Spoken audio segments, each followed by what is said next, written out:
You're not sick. Stop acting like a child." The laughter that followed burned more than the fever in my chest. My own family, the people I had given everything to, looked at me as though I were nothing but a nuisance. That night I swallowed my words. And my pain. If my story touches you, please like and share this video so others may hear it too. Tell me, where are you watching from right now? I'd truly love to know.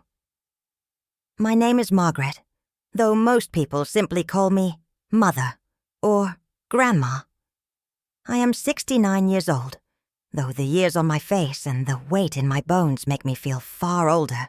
I live in a small house that once rang with laughter, children's footsteps, and the sound of doors slamming as my boys raced in and out. Now, most days, the house is quiet. Too quiet. Except for the ticking clock in the living room and the creak of the old wooden floors beneath my feet. I gave everything to my family.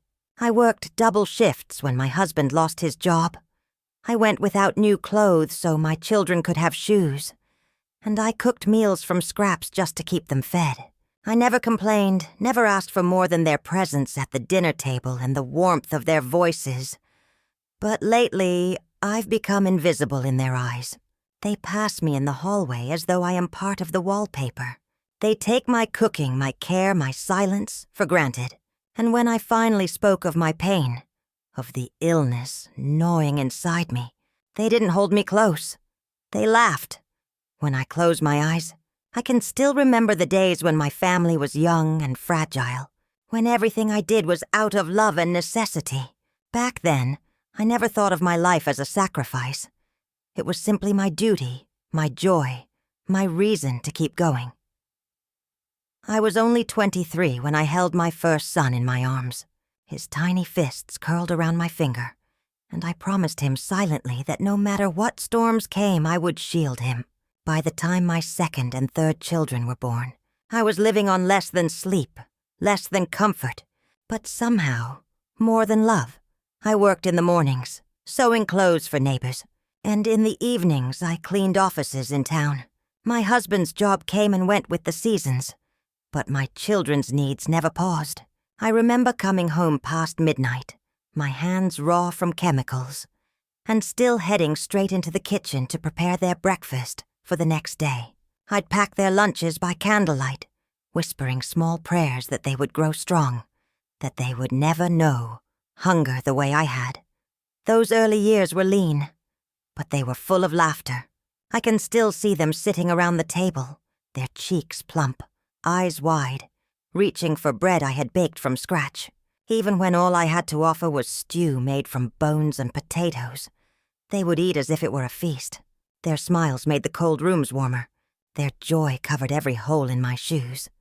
And I was proud, so proud.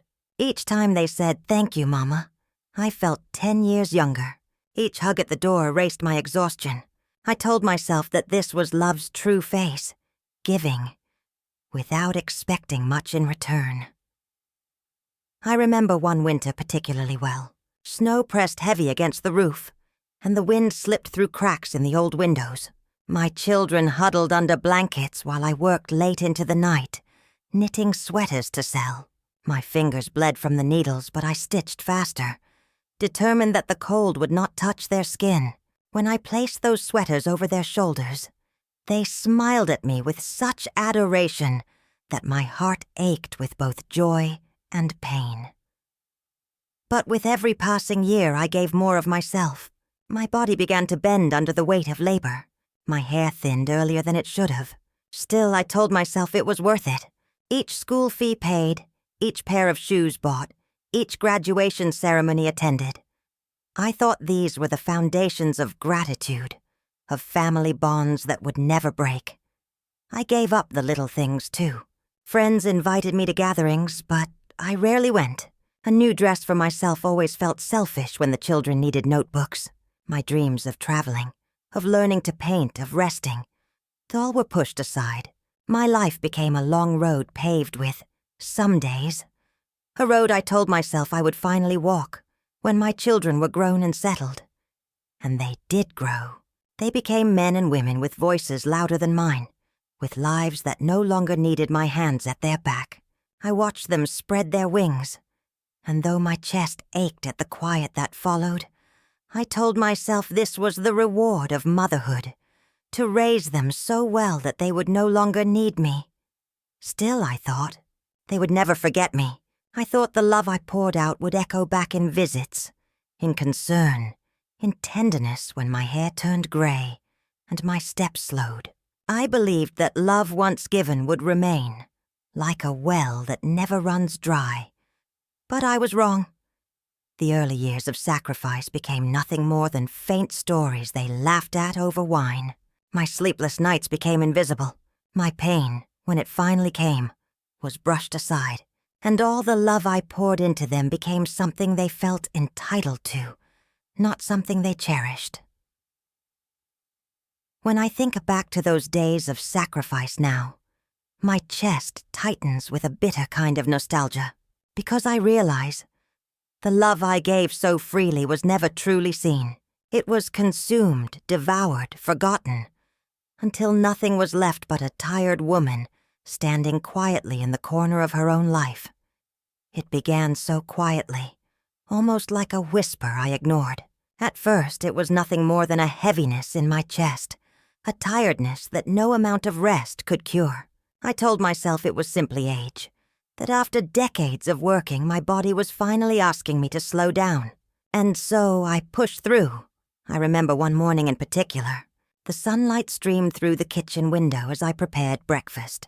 I had scrambled eggs in one pan, bread toasting on the other, and the kettle whistling. It was the same routine I had carried out for decades. Yet that morning my hands trembled so badly, I almost dropped the pan. My heart pounded too fast for the little movement I'd made. And when I leaned on the counter for support, I realized I was short of breath. I sat down for a moment, clutching the edge of the table. But when my son came in, I forced myself to stand again. I plastered a smile over my face, set his plate before him, and asked if he needed more butter.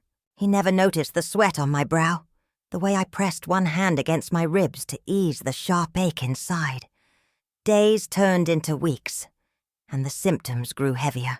My legs felt as though they were weighed down by stone whenever I climbed the stairs. At night, I would wake in a coughing fit so violent it left my throat raw and my chest burning. I'd sit at the edge of my bed in the dark, rocking myself as though I were a child again, whispering prayers no one would hear. Still, I said nothing. For so many years, I had been the strong one, the provider, the caretaker. To admit weakness felt like tearing down the image my family had always seen of me. So I kept quiet. I convinced myself it would pass. But it didn't. One evening, while setting the table, I dropped a glass. It slipped from my fingers before I even realized I had let go. The sound of it shattering against the tile startled everyone in the room. My daughter laughed, shaking her head. "Careful, Mama. You're getting clumsy in your old age," she teased. I forced a smile, even as tears pricked at my eyes. They didn't see the way my hand wouldn't stop trembling, the way I struggled to catch my breath as I bent down to pick up the shards. My back screamed in protest. My chest rattled with each inhale, but I laughed with them as though it were a harmless mistake. As the days went on, I began to test them. Just little things, small cries for help hidden inside casual words. One afternoon, while they sat in the living room scrolling on their phones, I murmured, "I've been so tired lately. My body doesn't feel right." My son glanced up briefly and shrugged. "That's what happens when you get old, Ma. You worry too much." My daughter chimed in without even looking away from her screen. "You probably just need vitamins." Their laughter followed, light and careless, as if I had said something amusing. But to me, it felt like standing outside in the pouring rain, watching the windows of a warm house glow with light, yet knowing I would never be let in. I tried again another evening during dinner. My appetite had dwindled and I pushed the food around on my plate. My hands shook as I lifted my fork. Finally, I said softly, "I don't think my body is well. Something feels wrong." The silence lasted only a second before my son chuckled. "Mama, you always imagine things. You'll outlive us all, don't worry." The others laughed with him. My words, the truth of my failing health, were drowned in their dismissal. Each night I grew weaker, but each morning I wore the mask of strength again. I swept floors, folded laundry, prepared meals. Yet with every movement, I felt the shadows of sickness creeping deeper into my bones. Sometimes I would stand in front of the mirror, staring at the woman who looked back at me. Her cheeks had hollowed. Her eyes seemed sunken, her skin paler than before. I would touch my reflection, wondering when exactly I had become this fragile, when I had begun to disappear. I thought back to my mother, who had also grown sick in silence. I remembered sitting by her bedside as a girl, holding her hand, listening to her breaths grow shallow. I had sworn to myself that when my time came I would not be alone, that my children would gather around me, tend to me, love me the way I had loved her. But already I could see that history was repeating itself. Only this time the cruelest part was that my family wasn't even blind to my suffering. They saw it, and they chose not to believe it. The first signs of illness are easy to overlook. They whisper rather than shout. But when those whispers are ignored, when they are laughed at, they turn into screams that no one can silence. And by then, it is too late. The moment is burned into me like fire against skin. It was not a single word, but a chorus of voices. The laughter of my own children, echoing in my ears as if the walls themselves had turned against me. It was a Sunday afternoon, the kind we once treasured as family time. I had spent the morning preparing a meal that took all the strength I had left. Roast chicken, vegetables, and bread kneaded slowly with aching hands. Every step had been a battle, kneeling to light the oven while my chest throbbed, lifting pots heavier than I could bear, wiping the sweat that poured down my forehead though the house was cool. By the time the table was set, my body begged me to stop, but I forced myself to smile. I told myself that if I could just get through this meal, maybe they would notice. Maybe they would finally see me. We gathered at the table, the room filled with the clinking of plates and the scraping of chairs. My children and their spouses chatted easily, laughter spilling between them as if I were not even there. I sat quietly for a long time, listening, waiting for a moment to speak. Finally, when the silence fell briefly, I placed my fork down. My hands shook, and I clasped them together in my lap to hide it. My voice was small, almost timid, but I forced it out. "There is something I need to tell you," I began. I don't feel well. I've been sick for some time now. I'm worried it's serious." For a moment the table fell silent. My heart pounded as I searched their faces for concern, for love, for anything. And then, laughter. It started with my eldest son. He threw his head back and let out a chuckle. "Mama, you've always been dramatic," he said. "You catch a cold and act like it's the end of the world." My daughter laughed next, shaking her head. "You're not sick, Mama. You're just getting older. Everyone feels tired at your age." Her husband smirked, adding cruelly, "If you were really sick, you wouldn't be able to cook all this. Looks like you're fine to me." The laughter rolled around the table, bouncing from one to another, until even the grandchildren giggled without knowing why. My confession, my plea for help, had become their entertainment. I sat there staring at my plate as their voices pierced through me. Each laugh was a blade, each dismissive word, a wound that would not heal. I wanted to scream, to pound the table and demand they take me seriously. But no sound came. My throat closed up, my eyes burned, and all I could do was swallow my pride with the food that now tasted like ash.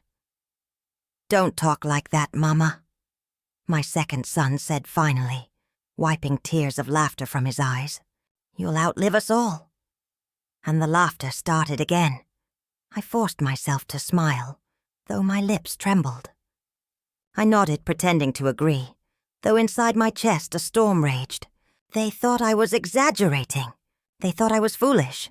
They thought I was nothing but a tired old woman seeking attention. But I knew the truth. I could feel it in the way my lungs refused to fill, in the heaviness in my bones, in the pain that gnawed at me, night after night. I was sick. I was more than sick, and they had chosen to laugh at me instead of listen. That night, after everyone had gone home, I cleaned the dishes alone. My body screamed for rest, but I scrubbed harder, as if I could wash away the sound of their laughter. Tears slipped down my face, falling into the soapy water. I did not wipe them away. What was the point?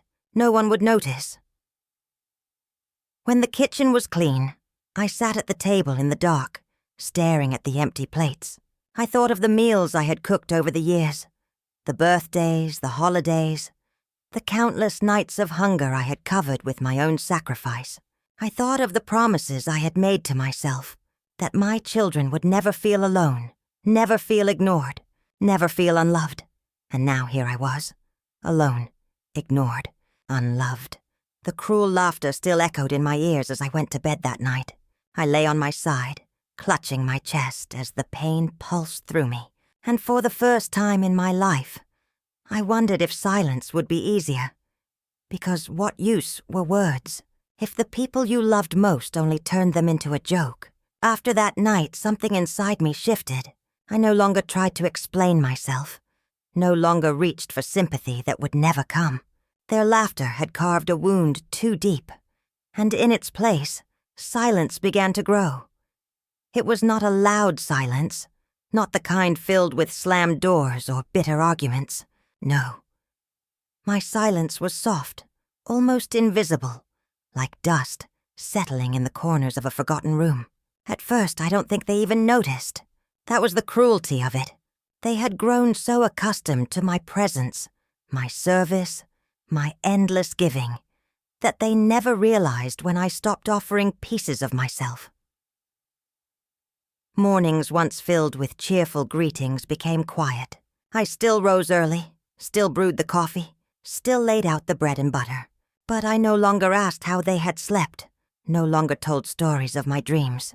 I let them eat in peace, their voices filling the air while mine disappeared into the clatter of cutlery. At dinner, I listened while they spoke over one another. Work gossip, television shows, neighbors' lives. I sat at the table, my plate barely touched, nodding when expected, smiling faintly when eyes met mine. But I did not speak of my pain, my fear, or the way my body seemed to weaken with every passing day. I folded those words neatly inside myself and locked them away. Nights were the hardest. The coughing grew worse, rattling through the small rooms, like a secret I could not hide from myself. I would sit on the edge of my bed, pressing a handkerchief to my lips to stifle the sound. Sometimes spots of red appeared on the fabric, and I stared at them in the moonlight, tracing the edges of my mortality. Yet even then I made no sound. Better to suffer alone than to give them another excuse to laugh. Loneliness seeped into the smallest corners of my life. I found myself lingering in the garden, crouched among the flowers long after the sun had set, simply because the blossoms did not ask me to explain myself. I spoke to the soil, to the roses and lilies, whispering confessions I could not share with flesh and blood. At least the earth listened. At least the wind did not mock me. I began to notice the absence of small kindnesses. No one asked if I was hungry, though my appetite had all but vanished. No one noticed when I excused myself from the table, retreating to my room with a trembling body. No one asked why my clothes hung looser, why my steps slowed, why I leaned against the wall when I thought they weren't looking. Perhaps they truly did not see me, or perhaps seeing me would mean acknowledging the guilt they did not want to feel. In silence, I watched the world carry on without me. My children came and went, their voices bright with plans that did not include me. I stood in doorways, watching them leave, waving with a faint smile, though my chest ached from the effort. They would call out, "See you later, Mama," and I would nod. Later never came. Yet despite the ache, silence gave me something I had not expected. Strength. Without words, I no longer risked rejection. Without confessions, I no longer opened myself to ridicule. My silence became a shield, fragile but steady, wrapping around me like a cloak. And in that stillness, I began to see clearly. I saw the selfishness in their laughter, the blindness in their dismissal, the cracks in the family I had spent my life holding together. I had thought love alone could bind us forever, but silence revealed the truth.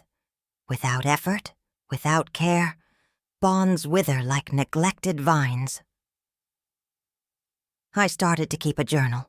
Each night I wrote in shaky letters about the pain in my chest, the exhaustion in my limbs, the emptiness in my heart. I poured onto the pages what I could not say aloud. Sometimes I wrote letters addressed to each of my children. Words of love, words of disappointment, words I doubted they would ever hear. Then I folded them neatly, tucked them into the back of the book, and hid it away. Silence became my companion, my confidant. When I coughed until my ribs ached, I whispered into the darkness, "It's all right. They don't need to know." When I grew too weak to cook, I pretended it was by choice, letting them fend for themselves with frozen meals and takeout. They grumbled, but they adjusted quickly. My absence in the kitchen taught them nothing, only that I was dispensable. Weeks stretched into months, and the distance between us grew wider. They did not even notice the change. My silence had made me invisible, and invisibility, it seemed, was easier for everyone. But I noticed every unasked question, every untouched glance. I noticed how my body trembled when I stood too long, how the world blurred when I walked too far. I noticed how alone I truly was, even in a house full of family. And yet, I endured, because deep inside, a seed of quiet strength began to grow. If they could not hear me when I cried out, then perhaps they would hear me in my silence. If they could not see me while I lived, then perhaps they would see me when I was gone. Silence is not emptiness. It is not weakness. Silence is its own kind of voice. And mine, though soft, was beginning to speak louder than all the laughter that had once drowned me. Silence, I discovered, is not only a shield. It can also be a mirror. In the absence of their voices, I began to hear my own again. For the first time in years, I asked myself what I wanted, not just what they needed. The answers came slowly, like timid guests knocking on a long-forgotten door. I wanted peace. I wanted dignity. I wanted to live the remainder of my life not as a burden, mocked for her weakness, but as a woman who had endured, who had given, who deserved to rest. So, I turned inward. Each morning, when the sun rose pale over the rooftops, I walked into the garden. My body resisted at first, legs trembling, lungs begging for relief. But I pressed on, moving slowly between the rows of flowers I had planted long ago. The roses, now heavy with bloom, seemed to bow toward me in recognition. The lilies opened as though to greet me. Among them, I felt less like a ghost and more like myself. I would sink to my knees in the soil, my hands trembling as I brushed dirt between my fingers and whisper, "I'm still here. I'm still alive." I began keeping small secrets from my family, not out of malice, but survival. When my pension came, I tucked away a portion in a jar hidden deep in my dresser. Each coin, each bill folded neatly, was not for them. It was for me, my quiet rebellion, my preparation, a way to reclaim a fraction of the control I had lost. I bought notebooks, cheap ones, with faded covers. In them, I wrote every memory I could recall. My childhood, the first time I fell in love, the smell of my baby's hair after a bath, the sound of their laughter before it turned cruel. I wrote not for their eyes, but for mine, for proof that my life had been full, that it had mattered. Some days, when the pain was too sharp to ignore, I lay in bed with a hot water bottle pressed against my chest. Instead of calling for help, I closed my eyes and remembered my mother's voice. She used to say, "Strength isn't always loud. Sometimes it's the way you endure in silence." I clung to that memory like a rope in stormy waters. Neighbors began to notice before my own children did. The woman next door, Mrs. Avery, once brought over soup, saying gently, "You look tired, dear. You must take care of yourself." Her concern almost broke me.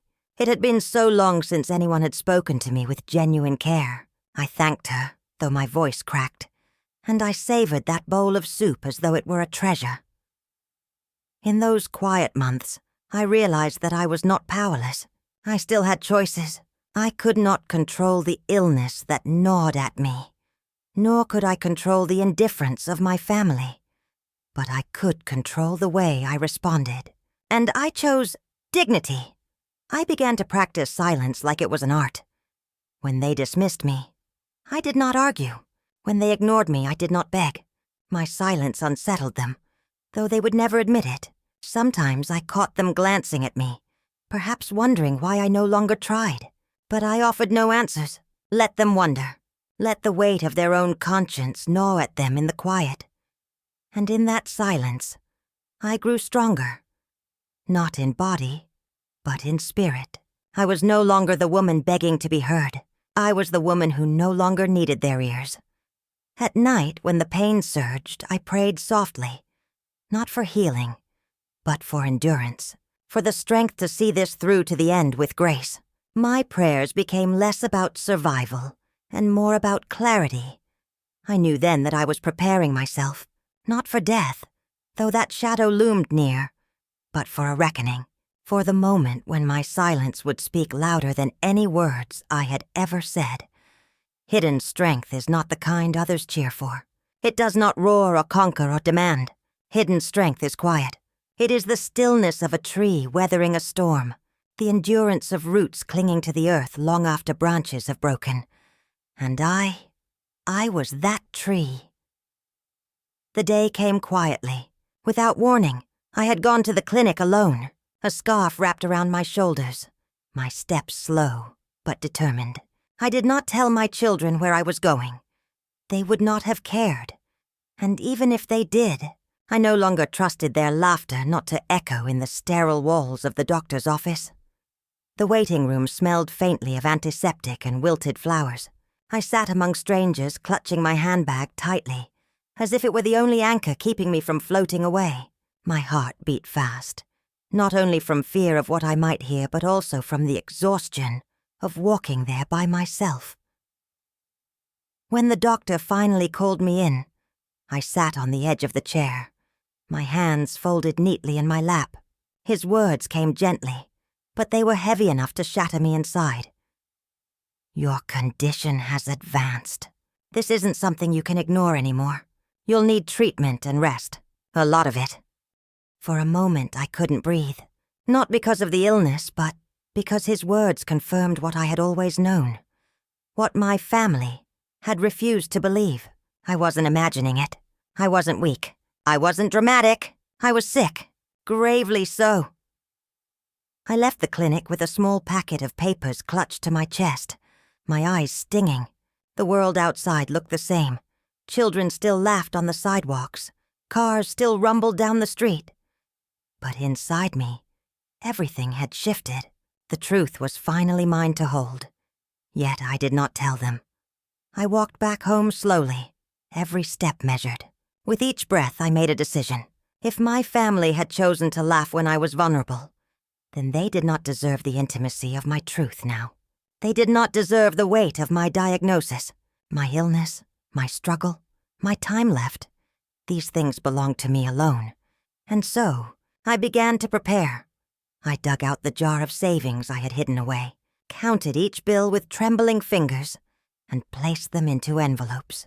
One for the neighbor who had shown me kindness, one for the church I used to attend, one for a charity that fed hungry children. My family would not inherit all that I had scraped together through years of sacrifice. Strangers who understood compassion would. Next, I opened the drawer where I had hidden my notebooks. Page after page was filled with my handwriting. Memories, regrets, prayers. I took out fresh paper and began writing letters. Not love letters, not apologies. Truths. Words I had kept locked inside me for far too long. To my eldest, I wrote, "You were the one I trusted most, and your laughter wounded me deeper than any illness. To my daughter, I hope one day you learn that cruelty leaves scars no doctor can heal. To the youngest, you never looked at me when I spoke, and so I learned to stop speaking. I did not write in anger. My pen did not tremble with rage. Instead, each letter was quiet, steady, precise, like a knife sharpened not for fury but for justice. I sealed them one by one and placed them in the same drawer. If they ever found them, it would be after I was gone. My silence would end with words they could not laugh away. At night, I stared at the ceiling, listening to the shallow rise and fall of my breath. The pain was worse now, the coughing more violent. I knew I did not have years left, perhaps not even months. But for the first time, I felt strangely at peace, because I had taken back what was mine, my story. The revelation was not just the diagnosis. It was the realization that I was stronger than their dismissal, that even as my body weakened, my spirit had grown sharp, unyielding. And when the day of reckoning came, and I knew it would, they would finally see the truth, not through my cries for help, not through my pleading words, but through the silence and preparations I had woven carefully in the shadows. The truth had always been inside me. They had chosen to laugh, but soon they would have no choice but to listen. It happened on a gray morning when the air itself felt heavy, as though the sky knew what was coming. I had woken before dawn, my chest rattling, my hands clutching the sheets as a coughing fit tore through me. When it finally eased, I lay there, drenched in sweat, too weak to rise. My body had reached its limit. By noon, I could no longer stand. The dizziness was relentless, the pain in my lungs unbearable. I remember pressing my palm against the cool wall, trying to reach the kitchen for a glass of water, but the floor rushed up to meet me before I ever made it. That was how they found me.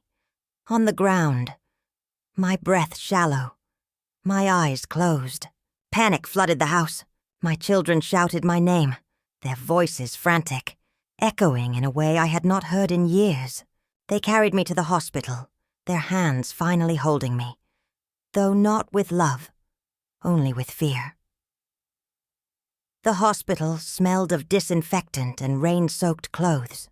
Machines beeped steadily beside me, tubes tangled around my arms.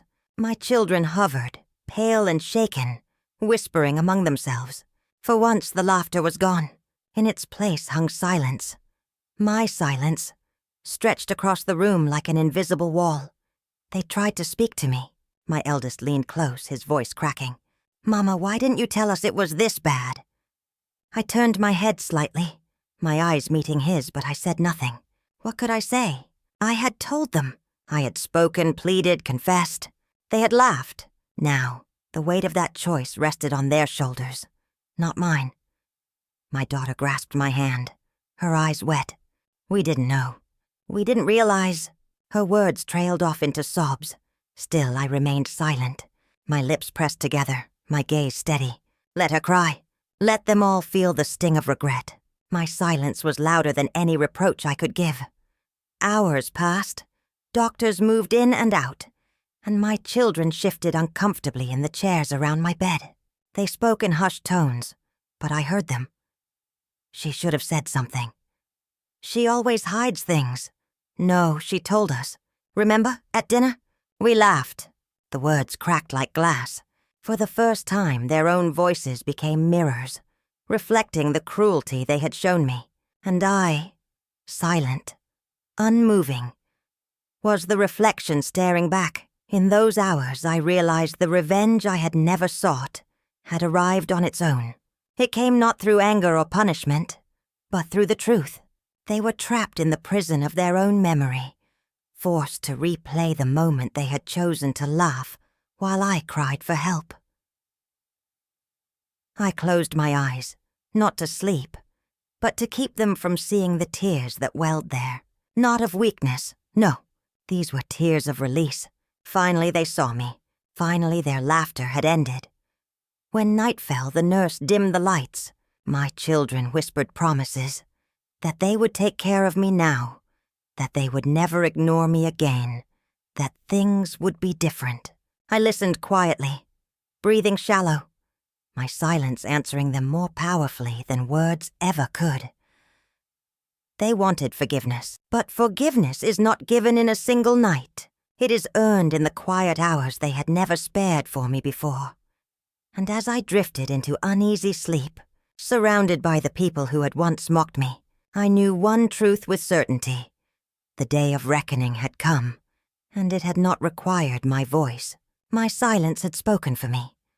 I survived that night, though part of me had been prepared not to. When I opened my eyes the next morning, pale light filtered through the hospital curtains, painting soft lines across the walls. My body was weaker yet strangely lighter, as though some invisible burden had been lifted in the hours between darkness and dawn. My children were there, slumped in the uncomfortable plastic chairs, their faces drawn and hollow.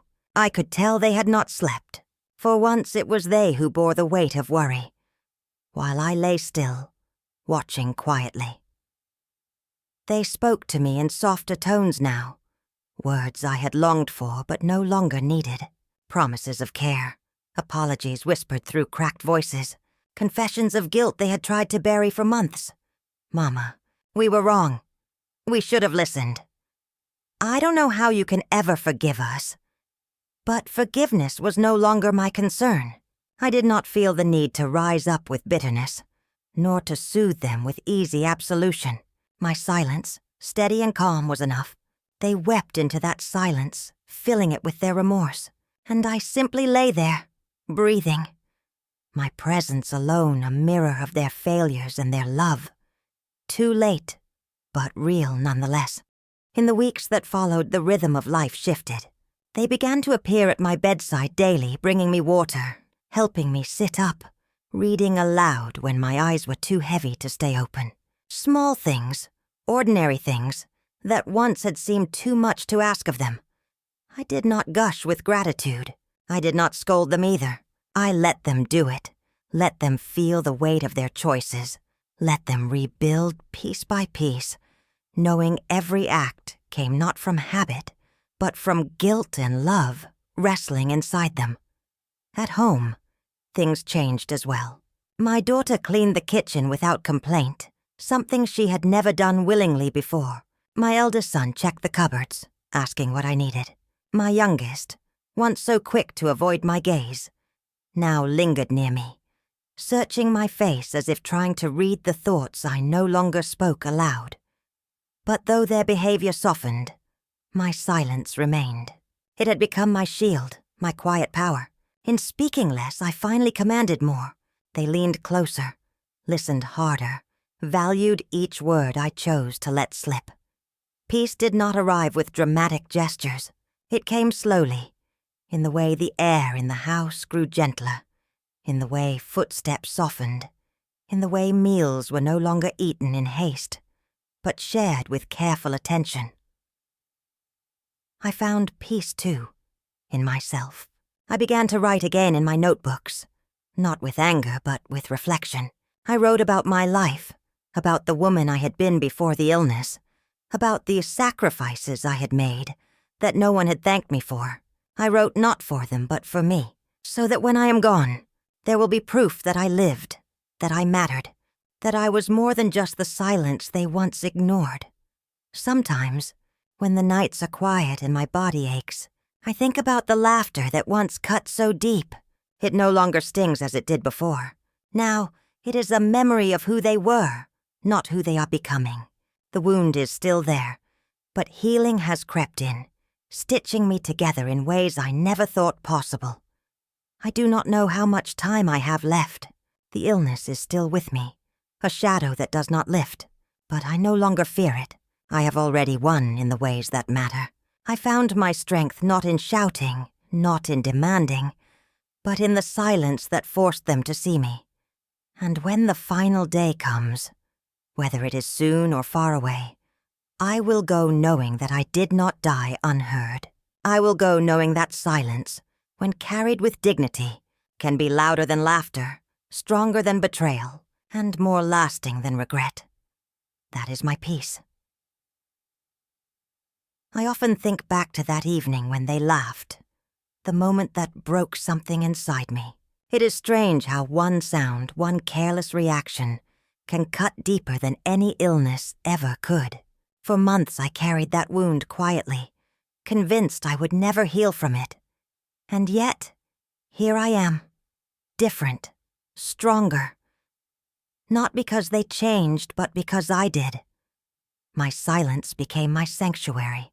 It shielded me from their cruelty, and later it taught them the weight of absence. When words failed, silence spoke. It spoke of my pain, my dignity, my truth. It forced them to see me not as an invisible shadow in the corners of their busy lives, but as a mother who had given everything and who deserved more than laughter in her hour of need. If there is one thing I have learned through this journey, it is this. People reveal who they are when you are most vulnerable. Some will mock, some will turn away, but others, if they love you, will learn, even if it comes too late. Do I forgive them? The answer is complicated. Forgiveness is not a switch to be flipped in a moment of regret. It is a slow unraveling, a willingness to let go of bitterness without erasing the memory of harm. I may not forget the laughter, but I have released the hold it had on me. In its place, I have chosen peace. Peace in knowing that I no longer beg to be heard. Peace in understanding that my worth was never defined by their response. Peace in the quiet strength that carried me through the darkest nights. And to anyone listening to my story now, I will leave you with this. Never dismiss someone's pain. Never laugh when they open their heart. You do not know the battle they are fighting, or how much courage it takes to say, I am not well. A single cruel word can become a scar, but a single act of kindness can be a lifeline. As for me, I sit in my little house now, watching the sun set behind the trees. My children linger nearby more often, their voices softer, their eyes searching mine for some sign that they are forgiven. I let them wait. Some answers cannot be spoken. They must be lived. And when my time comes, whether it be tomorrow or years from now, I will leave this world quietly, just as I chose to live in these final months. Not with noise, not with anger, but with the quiet strength of a woman who endured, who loved who was betrayed, and who found peace in silence. That is my story.